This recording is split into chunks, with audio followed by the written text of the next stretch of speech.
Boa noite.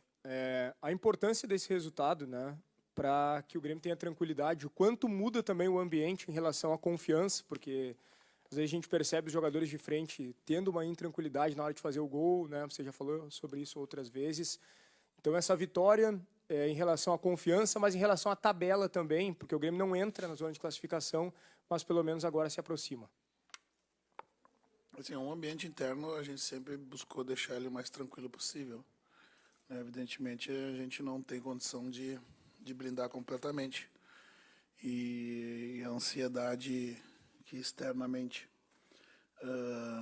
nos pressiona faz com que a gente tome decisões, às vezes, que não é a mais adequada, né, cometa erros técnicos que normalmente não se erra. Então, a vitória é bem importante para que a gente volte a vencer, né? De 5 jogos que nós estávamos sem vencer, agora nós estamos 5 jogos de invencibilidade. Né? Então muda um pouco, né, a linha, né, de raciocínio, né, e o viés, né, do que nós estávamos sofrendo até esse momento. Eu acho que foi um jogo do mesmo nível do jogo contra o Vasco, né, e que pela segunda vez a gente competiu muito, criou oportunidades, mas sofreu muito pouco. Tem muitos jogos que nós não tomamos gols, muitas coisas a ajustar ainda. Porém, eu acho que nós fizemos um bom jogo, como você frisou, que nos dá tranquilidade, né, para seguir trabalhando.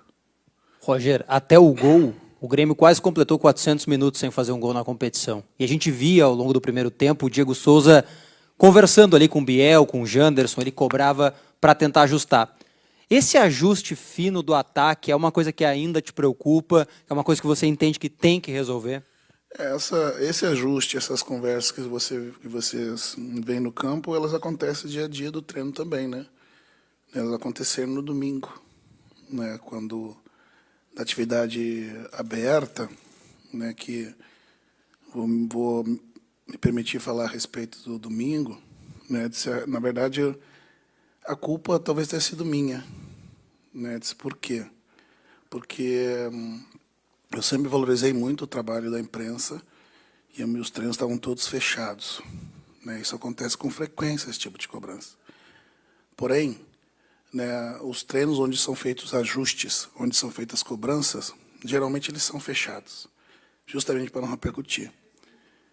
A responsabilidade é minha, porque eu acreditei que no domingo, né, que os profissionais de imprensa, né, iriam trabalhar, que pudesse abrir para aquele momento, né? Mas já vi que eu vou precisar selecionar um pouquinho mais, né? Para que não tenha a repercussão que teve, né? De um evento que é corriqueiro, que aqueles que viveram o Estádio Olímpico presenciaram inúmeras vezes, né, na tela do Estádio Olímpico as cobranças que o treinador fazia, né? Mas o momento faz com que, né, as opiniões e as avaliações do que está sendo feito, né, ganhem um outro viés, né? Mas essas cobranças, né, as cobranças dentro do campo, elas são feitas justamente para os ajustes, né, que continuarão, né? Mas vou fazer de forma mais privada para não acontecer isso novamente. Bom, como eu era um dos 2 profissionais que estavam aqui no domingo, Roger, eu só quero te perguntar se no que foi transmitido houve alguma coisa fora do que aconteceu. Não, de forma alguma, André.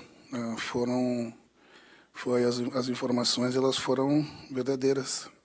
O que eu costumo dizer é que elas, por vezes, elas são amplificadas e prolongadas mais do que o fato original, muitas vezes. É isso, as informações. Nada do que foi falado, né, deixou de acontecer. Como é que eu disse? Talvez, se o momento fosse nós primeiro, o viés da opinião e do comentário seria: Roger exige dos atletas, né, o refinamento dos ajustes, né, mas está tudo certo, faz parte do processo, do momento que a gente vive. Não, perfeito. E eu quero te perguntar do jogo o seguinte: o quanto essa vitória, né, e independente até se ela foi com brilhantismo, sem brilhantismo, mas o quanto ela te dá, eu não vou dizer tranquilidade, acho que não é essa a expressão correta, mas ela te dá uma maneira de conseguir conversar, trabalhar mais com esses jogadores, né? Seja aberto, fechado, enfim, para que essa ansiedade que o time demonstra, e demonstrou hoje de novo, especialmente até 1-0, ela possa passar e o time consiga jogar naturalmente, que é aquilo que tu tem exigido e ainda não conseguiu exatamente em função dessa pressão. Mas, infelizmente, isso só vai acontecer quando a gente engatar uma sequência de resultados positivos aliados à boa produção coletiva e individual, né? O que a gente busca nesse momento é que a gente tenha um mínimo de tranquilidade para seguir trabalhando e fazendo esses ajustes. E a vitória permite que tu tenha, sim, mais tranquilidade, né? Porque a partir da vitória, né, a partir dos 3 pontos, tu começa a delinear algumas outras coisas, né? Dentro desse modelo, né, que precisam desses ajustes, né? Com os três zagueiros, com os 2 alas, com os nossos jogadores mais leves pelo centro, para permitir que a gente fizesse o que a gente fez, pressionar muito a saída de bola. Essa perna rápida por dentro permite que tu pressione muito os zagueiros e façam a gente retomar a bola muitas vezes alta. Então a vitória foi importante. De novo, eram 5 jogos sem vencer, né? Agora são 5 jogos sem perder, né? Por isso só já dá mais tranquilidade para a gente trabalhar. Ô Roger, dentro dessa questão de ansiedade que teve, principalmente no primeiro tempo, a gente viu 2 jogadores em especial errando muito na tomada de decisão ali no primeiro tempo, que foi o Janderson e o Biel. E algo que foi completamente diferente no segundo tempo. Eles vieram para um outro tipo de jogo, parece. Eles vieram diferentes no segundo tempo. Houve algo especial com esses 2 jogadores, de um tempo para o outro, que eles puderam ter mais, eu não sei se tranquilidade ou mais confiança para executar o que executaram no segundo tempo? De novo, é a gente passar as orientações técnico-táticas no intervalo, que elas são selecionadas durante o primeiro tempo, para a gente fazer os ajustes. A primeira delas era que a gente fizesse a pressão a partir da bola do retorno para o zagueiro e não quando a bola ainda estava com o zagueiro, porque abria o meio para que o Bochecha, que é um jogador controlador de meio, recebesse essa bola.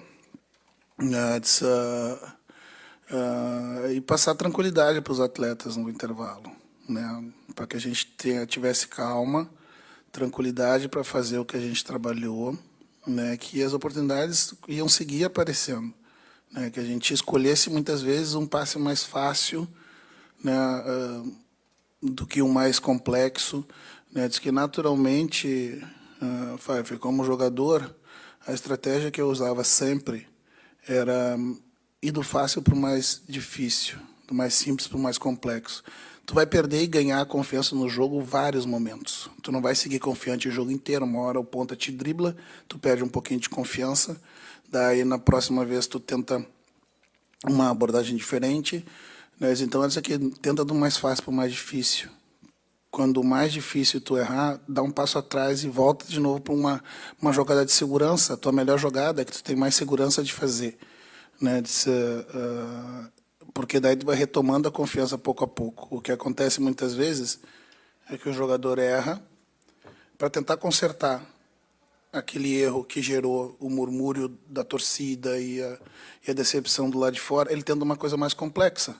Sem confiança, a possibilidade de ele errar nessa questão mais complexa é maior, né? Então, acertar no método, do mais fácil, mais difícil, dar um passo atrás, faz uma jogada de segurança. É passar acalmar, né? E dizer que está tudo certo, né? E que a gente vai conseguir o gol, né? Ou fosse de uma jogada trabalhada ou do volume e a imposição que a gente estava tendo na partida até aquele momento. Boa noite, Roger. Nesses últimos 2 jogos, o Thiago Santos jogou no lugar do Vila Sante e me parece ter feito bons jogos seguros, e hoje deixou o campo, inclusive, aplaudido.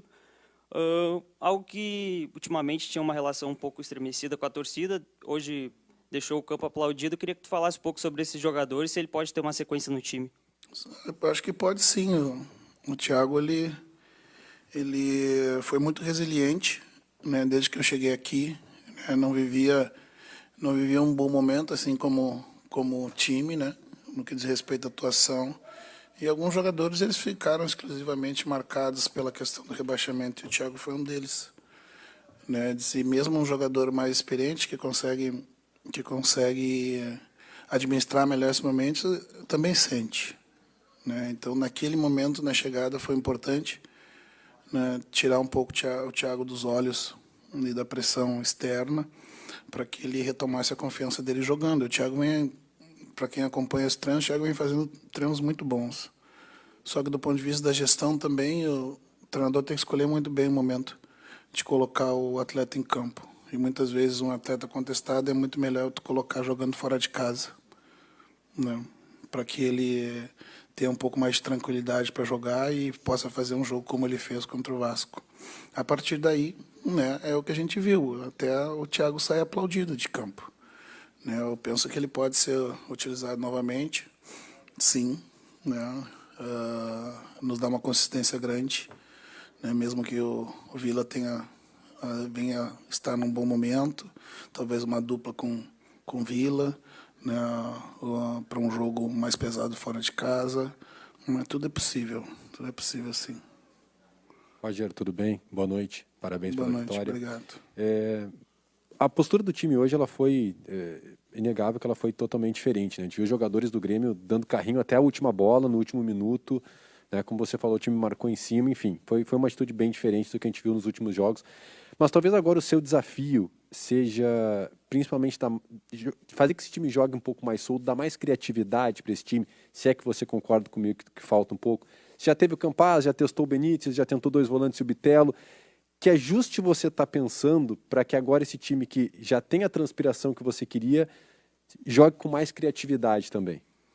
Eu acho que isso vai acontecer com a maturidade desse sistema que a gente está jogando, né? Que ele dá, por exemplo, a possibilidade de tu ampliar os alas e pesar bastante a área com um volume de jogadores grande, que dá para tu atacar as costas saindo do meio para fora, porque os nossos pontas, digamos assim, né, estão jogando de forma interna quando os nossos 3 zagueiros têm a bola, né? Criatividade, eu acho que a gente teve, né? Eu disse novamente, a gente está acostumado a ver um camisa 10 jogando. Quanto o Vasco, eu tive um ponta e tive um camisa 10, que foi o Benítez. A gente também não conseguiu ter um volume, né, de criatividade nesse sentido. Com 2 pontas agressivos que empurram a linha para trás, eu consigo ter liberdade para jogar com meus volantes, por exemplo, dentro do campo adversário, como aconteceu com o Thiago, né? Então, acho que criatividade vai vir da combinação dessas peças e da sequência delas jogando junto. Roger, a gente tem a oportunidade de conversar contigo sempre nessas situações, né, de pós-jogo.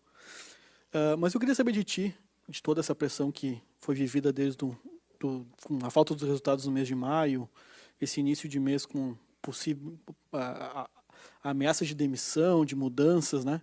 Como é que se trabalha isso no vestiário? Porque o Grêmio, além de viver esse ambiente externamente, internamente também teve que se reorganizar. O time mudou o sistema de jogo, algumas peças que você buscou para tentar recuperar ganharam sequência. Eu queria saber como é que se faz todo esse trabalho depois de tudo que aconteceu nesses últimos dias.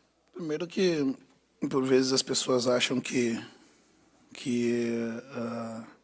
o treinador de futebol, como no Brasil ele tem uma sequência média de 5 meses no cargo e que nós somos demitidos com relativa frequência, que nós estamos acostumados com esses movimentos, né? Como eu falei contigo, que a gente não está acostumado, a gente se adapta a esses movimentos, né? Mas não é um movimento fácil, são uns 30 anos, né? Como você disse, qual foi a palavra que tu usou, o looping, né? O looping, né, de você estar na iminência sempre de ser demitido, mas essa iminência de ser demitido eu senti, ou eu não senti porque eu não absorvi, porque eu não vejo, mas eu sabia que ela estava acontecendo do lado de fora. Do lado de dentro eu nunca senti isso. Pelo contrário, né, as reuniões que a gente fez, né, com o departamento de futebol, com o presidente, foi justamente para dar confiança no trabalho, para que eu fizesse meu trabalho com tranquilidade. É claro que a reorganização ela precisou ser feita, mas a tranquilidade interna que faz você seguir, né? Mas mesmo assim, geralmente o que como profissional eu faço quando vai chegando esses momentos, né? Eu, junto da roupa do clube, eu sempre levo uma roupa paisana, na mala. Né? Então, quando a mulher vê que eu estou arrumando uma calça, uma camisa, né, um sapato próprio, ela sabe, tá legal as coisas, né? Mas isso aí, é tentar fazer da melhor forma possível. Né? Como eu disse, assim como o evento lá de Ponta Grossa, né, algumas pessoas se surpreenderam, mas como ele está nesse ambiente há 30 anos, não está acostumado, eu nunca vou me acostumar com a educação. Eu estou adaptado. E, da mesma forma, a questão das demissões. Eu não vou me acostumar a perder meu emprego. Né? Outro dia no posto que eu fui parado, o frentista ele me perguntou, disse, é verdade que tu vai sair? Daí eu está querendo dizer que eu vou perder meu emprego? Dele, eu disse, vamos inverter. Imagina que tu chegasse todo dia aqui no posto onde tu trabalha e eu, como motorista, dissesse, e aí, verdade que tu vai perder teu emprego? Por quê? Não, porque estão falando aí. Eu disse, não é legal, né? Deles, tu tem razão. Pois é, mas essa é a nossa vida que eu escolhi. Né? E eu tenho que lidar bem com essas situações.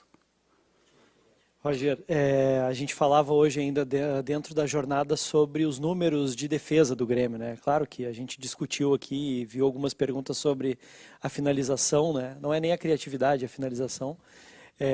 Por outro lado, o Grêmio tem 4 gols sofridos só.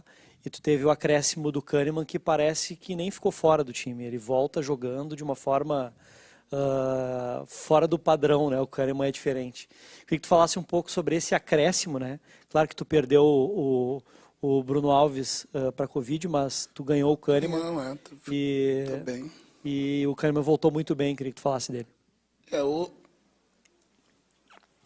Assim, a nossa baixo percentual de gols, ele também foi com linha de 4, né? Não foi só quando a gente colocou os 3, né? Acho que aumentou mais a segurança defensiva.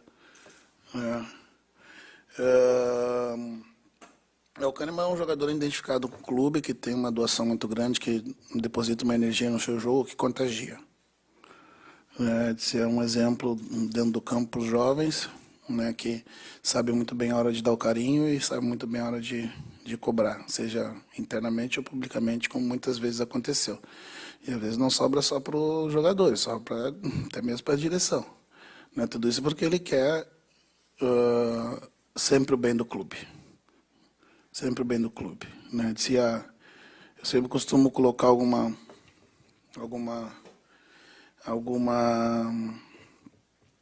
frase motivacional no final do jogo, e nos últimos 3 jogos ela está lá, by Walter Kahneman 2022, no jogo contra o Criciúma.